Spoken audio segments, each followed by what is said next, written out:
천사의 아침 방문을 찾아오신 여러분을 환영합니다.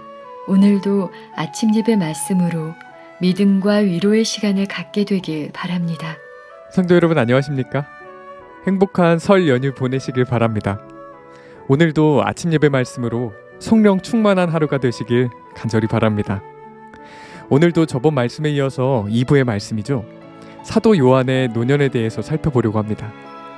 오늘 말씀을 통해서 우리의 신앙이 성장하고 기쁨과 감사로 남은 생애를 주님께 드리게 되길 간절히 바랍니다. 이제 기도하겠습니다. 하늘에 계신 아버지, 설 연휴에도 아침 예배를 드릴 수 있도록 인도해 주셔서 감사합니다. 오늘 아침 예배를 통해서 사도 요한의 노년의 삶을 살펴볼 때 우리에게 주시는 교훈과 모본을 발견하고 깨달을 수 있도록 인도해 주시옵소서. 오늘도 말씀을 전하시는 목사님을 붙잡아 주셔서 흔들리지 않도록 인도하여 주시옵시고, 말씀을 듣는 모든 성도들 기쁨과 감사가 충만한 오늘 하루 될 수 있도록 도와주시옵소서. 예수님의 이름으로 기도드립니다. 아멘. 안녕하십니까? 오늘도 사도 요한의 노년의 삶을 살펴보겠습니다. 요즘 기독교회가 어떻습니까? 참된 믿음이 무엇인지 이해하는 믿음의 노장들이 사라져가고 있습니다. 교회가 노령화되고 젊은 사람들은 교회를 떠나고 있습니다. 또 젊은이들이 교회에 나오지만은 참된 신앙이 무엇이고 주의 말씀이 얼마나 귀중하고 소중한 것인지 정확하게 보지 못하고 있습니다. 이렇게 교회가 흘러가면 앞으로 10년 후에 가까운 장래에 교회가 어떻게 될지 두려움과 염려가 됩니다. 초대교회에서도 이런 문제가 있었습니다. 사도들과 함께 복음을 전하고 교회를 세웠던 그 1세대 장로들과 집사들이 점점 늙어가게 되었습니다. 그때 초대교회에서 어떤 일이 생겼을까요? 오늘도 1세기로 돌아가서 초대교회 성도들의 신앙을 살펴보도록 하겠습니다. 이 노령의 일꾼들은, 나이가 든 노령의 성도들을 얘기하는 것이죠. 이 노령의 일꾼들은 폭풍과 시련 가운데서 충실히 섰었다. 나이가 들수록 폭풍과 시련 속에서 충성스럽게 선 경험이 필요한 것입니다. 지금부터 그것을 연습해야 돼요. 그래야 나이가 들었을 때 그게 또 나오는 것입니다.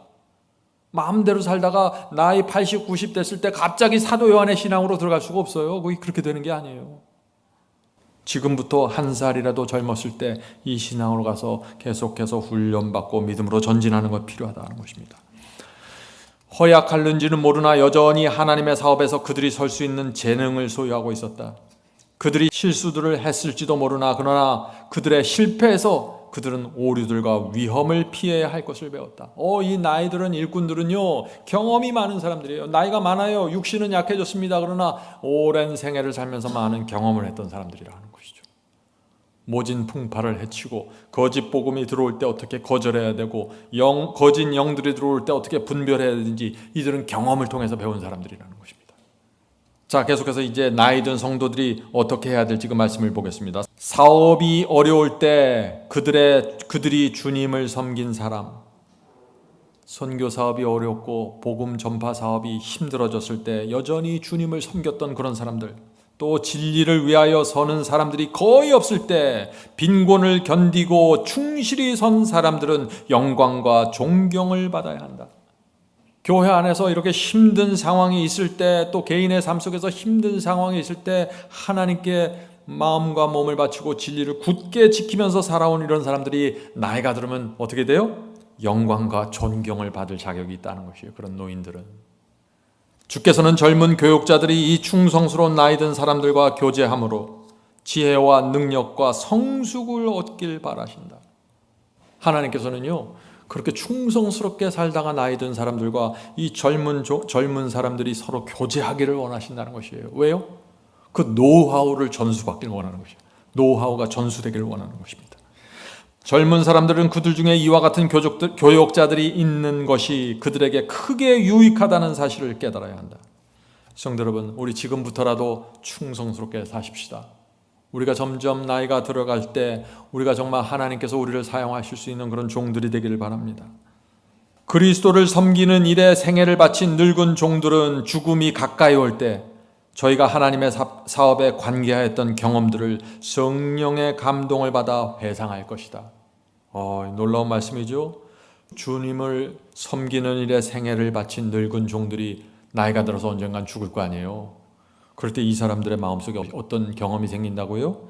성령의 감동을 받아 자신이 젊었을 때 하나님의 사업을 섬기고 바치고 전했던 그런 경험들을 회상하게 될 것이라고요. 얼마나 기쁠까요? 얼마나 감사할까요? 하나님의 백성들과 가진 그분의 놀라운 교제에 대한 기록, 그들을 시련 가운데서 구원하신 하나님의 크신 자비에 대한 기록이 새로 신앙을 받아들인 사람들에게 되풀이해서 말해줘야 한다.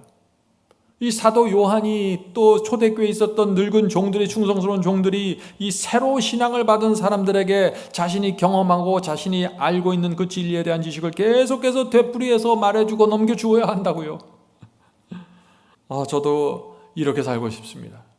계속해서 읽겠습니다. 하나님께서는 연로하고 연단을 받은 나이든 종들이 그들의 자리에 서서 죄악의 물결에 휩쓸려 내려가지 않도록 남녀들을 구원하게 하여 그들의 소임을 다하기를 바라시며 당신께서 벗으라고 명하실 때까지 그들의 갑주를 입고 있기를 바라신다. 무슨 뜻이에요? 이 나이 들어서 연로하고 연단된 이 나이든 종들이 그들의 자리를 지키면서 젊은 사람들이 이 죄의 물결에 떠내려가지 않도록 그들을 붙잡아주고 말해주고 상담하고 호소하고 그들을 위해서 기도하고 그 역할을 다 해주기를 기대한다고요. 그리고 하나님께서 벗으라고 명하실 때까지 갑옷을 입고 있기를 바란다는 것입니다. 죽는 날까지 말이죠. 성도 여러분, 나이가 들었다고 처지지 마십시오. 믿음과 충성으로 남은 생애를 우리가 살아야 되는 것입니다. 우리의 나이가 몇 살이든지 간에 마찬가지라는 것이죠. 자, 계속해서 읽겠습니다. 박해를 당한 사도 요한의 경험 가운데 그리스도인들을 위한 경이로운 힘과 안위의 교훈이 있다. 자, 박해와 시련 속에서 우리가 받게 되는 놀라운 능력과 위로가 있다는 것입니다. 자, 그것이 무엇일까 하는 것이죠. 계속해서 읽겠습니다. 하나님께서는 악인들의 음모를 방해하지 않으시지만 그들의 계책을 시련과 투쟁 가운데서 성도들의 신앙과 충성을 유지하는 사람들에게 유익이 되도록 작용하신다. 자, 어떤 사람들에게 이 시련과 핍박이 유익이 돼요? 이것을 충성스럽게 견디는 성도들에게 유익이 되도록 인도하신다는 것입니다. 시련과 핍박이 올 때 다 쓰러지고 배반하고 진리를 버리고 불순종의 길을 가버리면 유익이 안 돼요. 그건 하나님께서 어떻게 해줄 수가 없어요. 그런데 그런 상황 속에서 믿음으로 진리를 지키고 있는 성도들에게 하나님께서 놀라운 유익을 주실 수 있다는 것입니다. 그런 성도들에게는. 흔히 복음을 전하는 사람들은 핍박의 폭풍과 쓰라린 반대와 부당한 비난 가운데서 그의 사업을 수행한다. 그러한 때에 시련과 고통의 불무에서 얻게 될 경험은 온갖 고통을 치르고라도 얻을 가치가 있다는 사실을 기억하라. 성도 여러분, 핍박의 폭풍과 시련과 고통의 불무가 괴롭지요. 그런데 그것을 어떤 대가를 치르더라도 얻을 가치가 있다는 사실을 기억하라고요. 이 말씀은 정말 중요한 말씀입니다. 우리 가운데 우리의 삶 속에 어려움이 찾아오고 시련이 오고 핍박이 올 때 이것이 정말 중요한 가치가 있는 것이구나 하고 받아들이라는 것입니다. 자, 어떤 가치가 있을까요? 이와 같이 하나님께서는 당신의 자녀들을 당신께 가까이 이끄시고 우리가 이런 시련 속에서 하나님께 가까이 가게 된다는 것이죠. 그들에게 그들의 연약함과 당신의 능력을 보이실 수 있다.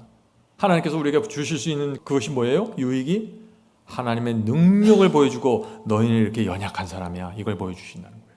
그래서 우리가 주님께 매달리게 된다는 것입니다. 내가 얼마나 연약한지를 아니까 매달리게 되는 것이죠. 평안한 때는 도무지 배울 수 없는 것을 극심한 핍박과 시련과 공격을 받으면서 배우게 된다는 것입니다. 제가 지난 생애를 되돌아볼 때 저도 가장 힘들 때, 제가 가장 힘들다고 느꼈을 그때 제가 중요한 교훈들을 배웠어요. 하나님께서는 당신을 의지하라고 그들을 가르치신다. 이와 같이 하나님께서는 위기에 대처하고 신임의 지위를 감당하고 그들에게 성취하도록 주어진 능력의 큰 목적을 성취시킬 수 있도록 그들을 준비시키신다. 하나님께서 우리를 언제 준비시키세요? 지금보다 더 큰 목적을 향해 나갈 수 있도록 우리를 언제 준비시키세요? 어려움 속에서, 시련 속에서, 고난 속에서, 사탄의 공격 속에서 준비시킨다는 것입니다. 이 성경에 나오는 많은 위대한 종들이 다 동일한 패턴으로 준비가 됩니다. 이것을 우리가 이해하면 놀랍습니다. 하나님께서 당신의 종들을 어떻게 준비시키고 훈련시키는지 잘 보세요. 계속해서 읽겠습니다. 각 시대를 통하여 하나님의 임명을 받은 증인들은 진리를 위하여 비난과 박해를 당하였다.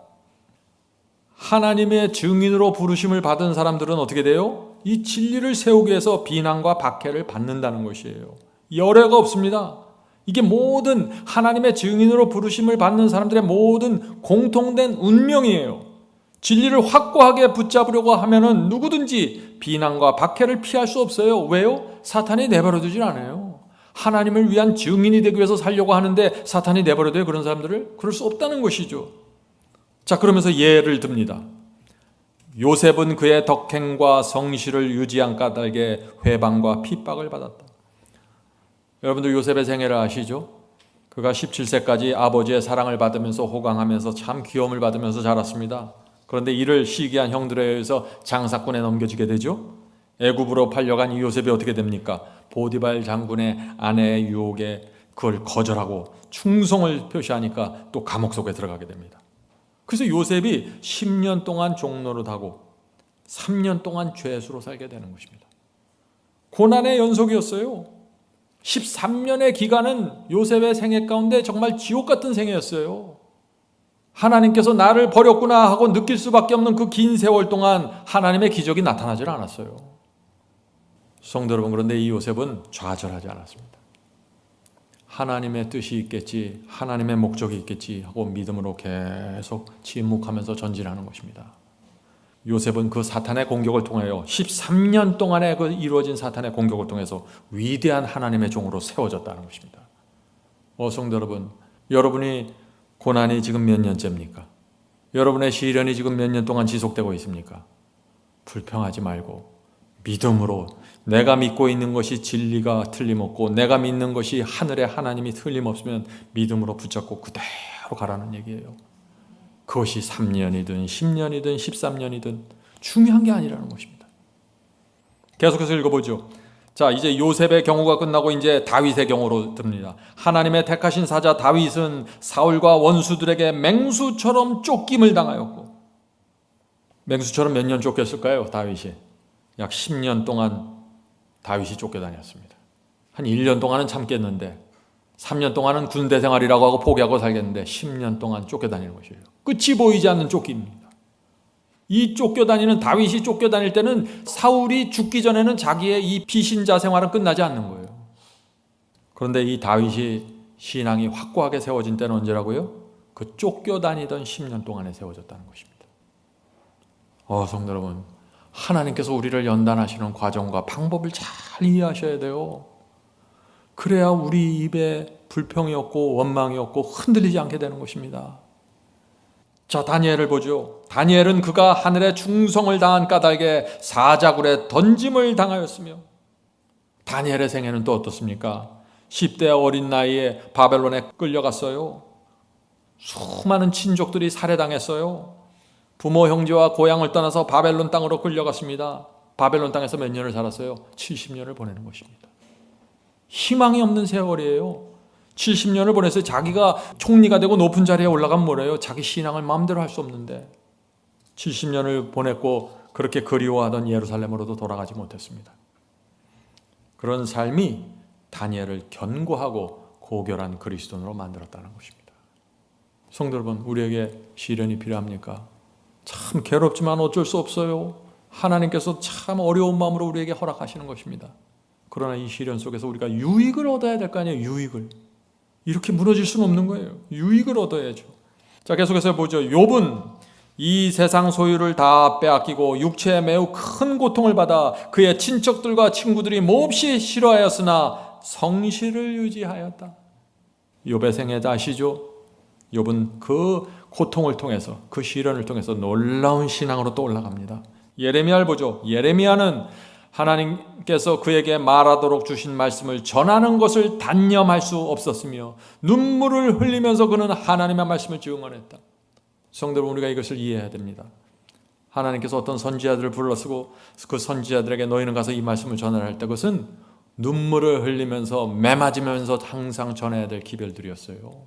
그 당시 유대교회가 가장 싫어하던 기별을 이 하나님께서는 종들을 선지자를 불러서 너희는 가서 이 말씀을 해, 그런 거예요. 그러나 포기할 수 없죠.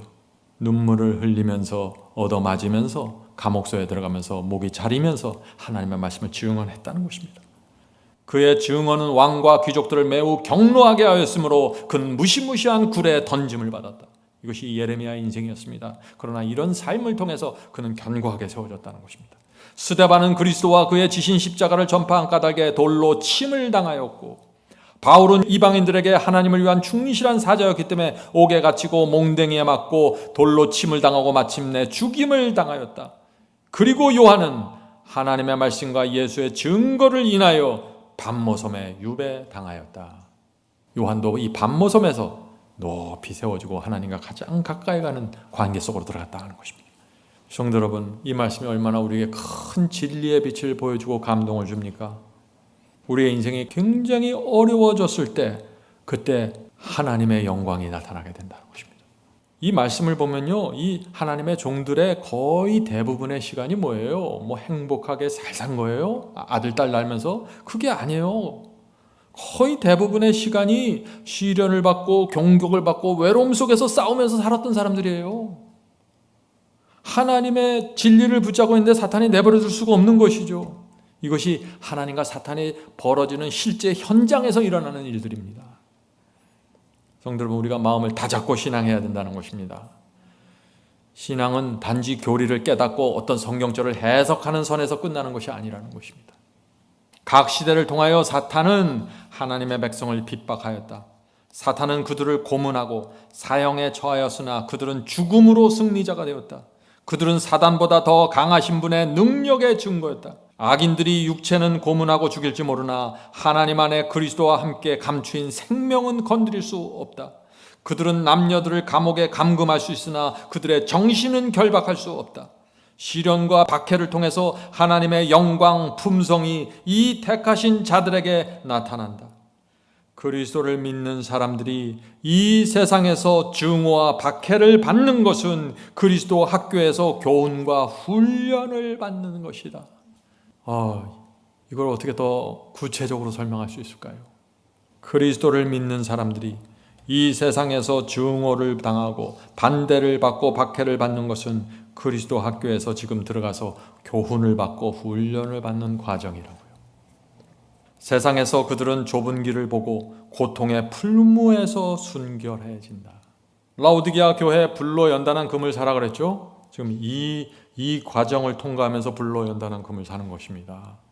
그래서 우리에게 시련과 고통이 오는 것은 라오디게아의 그 뜨뜻미지근하면서 빠져나와서 충성스러운 신앙이 무엇인지 가르쳐주기 위한 하나님의 훈련학교라는 것이에요. 이것이. 그들은 쓰라린 투쟁을 통하여 그리스도를 따르고 극기를 실천하고 쓰라린 실망을 통하여 죄의 악함과 비애를 배워 죄를 증오한다. 그런 고난과 박해와 그런 사탄의 공격을 당하면서 이들이 성도들이 배우는 것 결국은 뭐예요? 죄를 증오하는 마음을 받게 된다는 것입니다. 하나님의 말씀과 성령의 역사에 굴복하지 않으면 저렇게 사악하게 되는구나. 저렇게 계략적이고 저렇게 이기적이고 저렇게 교만한 사람들이 되는구나. 그걸 지켜보는 거예요. 그러면서 죄를 미워하게 된다는 것입니다. 그리스도의 고난에 동참하게 된 그들은 흑암 저편의 영광을 바라보고 생각건대 현재의 고난은 장차 우리에게 나타날 영광과 좋게 비교할 수 없도다. 로마서 8장 18절이죠. 우리 마음속에 진심으로 아멘이라는 화답이 나오지 않습니까? 성도 여러분, 이 세상은 쉬운 세상이 아닙니다. 그러나 바울이 뭐라고 했습니까? 현재의 고난은 장차 우리에게 나타날 영광과 좋게 비교할 수 없도다. 그래서 우리가 어떤 고난과 시련도 마다하지 않고 믿음으로 통과하게 된다는 것입니다. 성도 여러분, 어려움 속에 계시는 우리 형제 자매 여러분이 계십니까? 하늘 성소에 계신 그리스도를 바라봐야 되는 것입니다. 우리와 같은 몸을 갖고 성육신하신 그리스도를 생각하면은 우리가 그분을 의지하게 되는 것입니다. 은혜의 보좌 앞에 담대히 나가시길 바랍니다. 우리가 받을 이 영광을 위해서 예수께서 고난의 길을 먼저 가셨습니다. 그러므로 우리도 불평하지 말고 주님의 길을 따라가야 되는 것입니다. 다른 길이 없습니다. 오직 한 길, 주께서 주신 그 길, 사도들이 걸어간 그 길, 다윗과 예레미야가 걸어간 그 길을 우리도 걸어가는 것입니다. 공평합니다. 성령께서 우리 모두에게 우리가 걸어가고 있는 이 길에 대한 확신을 주시길 제가 간절히 바랍니다. 이제 기도하겠습니다. 하늘에 계신 저희들의 아버지, 저에게 준 이 반모섬의 교훈을 소중하게 받게 도와주시옵소서. 어려움과 시련과 고난이 있을 때 반모섬의 요한처럼 하나님을 바라보게 인도해 주시옵소서. 주여, 저희가 한 걸음 한 걸음씩 주님을 따라가기 원합니다. 주여, 저희가 걸어가는 이 길이 주께서 기뻐하시는 길이 되도록 축복해 주시옵소서. 저희가 비틀거릴 때 주께서 저희 손을 붙잡아 주시고 인도해 주시옵소서. 하늘에 계신 아버지, 오늘 함께 예배드리는 형제 자매들과 함께 해주시고 지쳐있는 영혼들을 위로해 주시고 다시 희망을 갖고 일어서서 주님을 따르게 도와주시옵소서. 이 모든 말씀 예수 그리스도의 이름으로 간절히 기도드립니다. 아멘. 성도 여러분, 마지막 사명에서는 아침 예배 채널을 유튜브에서 별도로 운영하고 있습니다. 아침 예배 채널에서는 매일 새벽 4시에 예배 영상이 올려지고 있으며 특별히 아침 9시에 예배가 진행됩니다. 아침 9시 예배가 아침 예배 채널의 독특한 특징입니다. 원하시는 분들은 유튜브에서 아침 예배 채널을 별도로 구독 신청하여 주시면 저희와 함께 아침마다 예배 드릴 수 있습니다. 매일 아침마다 하나님의 말씀으로 저희 모두가 주 앞에 나와 예배 드리는 신앙으로 함께 나가게 되길 간절히 바랍니다. 감사합니다.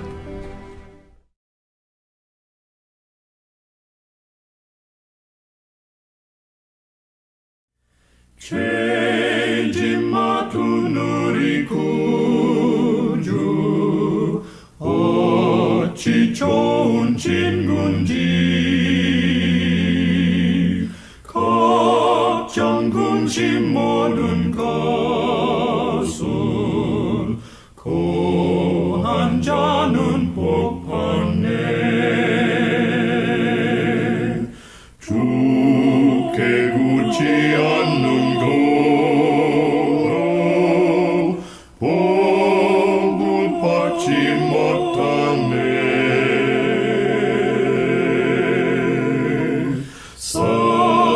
사람들이 어찌하여 모든 것을 거쳤나. 시험 걱정 모든 괴로움 없는 사람 누군가.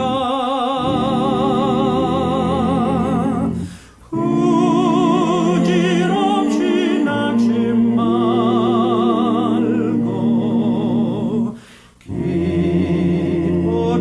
기도하려고 하세. 이런 진실하신 친구 찾아볼 수 있을까? 우리 약함하시오니 어찌하니 고할까?